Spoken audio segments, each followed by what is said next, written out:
before we read our passage, I want to say one more thing to you, is that as I was reflecting on starting on this journey with you and being in my home church, Christ the Rock Community Church, I couldn't help but think about the process that you and I are going to encounter in this 8-session Bible study. Because in our lives, there are just processes that we would much rather avoid.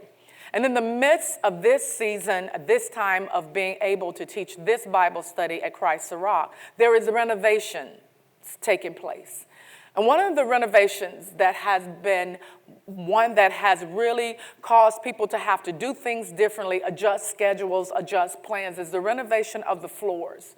Where we were told with the pulling up of the carpet and the putting down of the dye on the floor, for the concrete to look a certain way, and for the color to take, and for everything to take place, there were days, there were a process.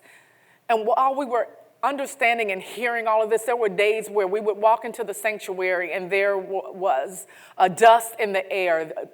Cameras were covered with dust. Walls were covered with dust. And we would have to clean and prepare the sanctuary again for service. It became kind of laborious in the midst of doing all of this. And though we wanted to see an end result of the floor, we really were just over and done and wanted part of this to just move on and just, can you skip any process so that we don't have to keep going through this? Every day there was this anticipation, is asking the contractor, when will you complete this? That's us in our lives.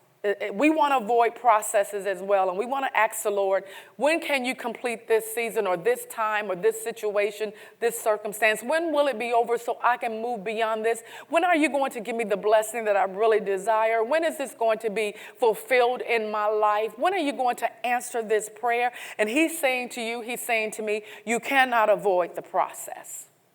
I want to tell you, as you take the journey with the Lord and his intentionality, he does not allow any of his children to avoid the process. The process is part of the journey.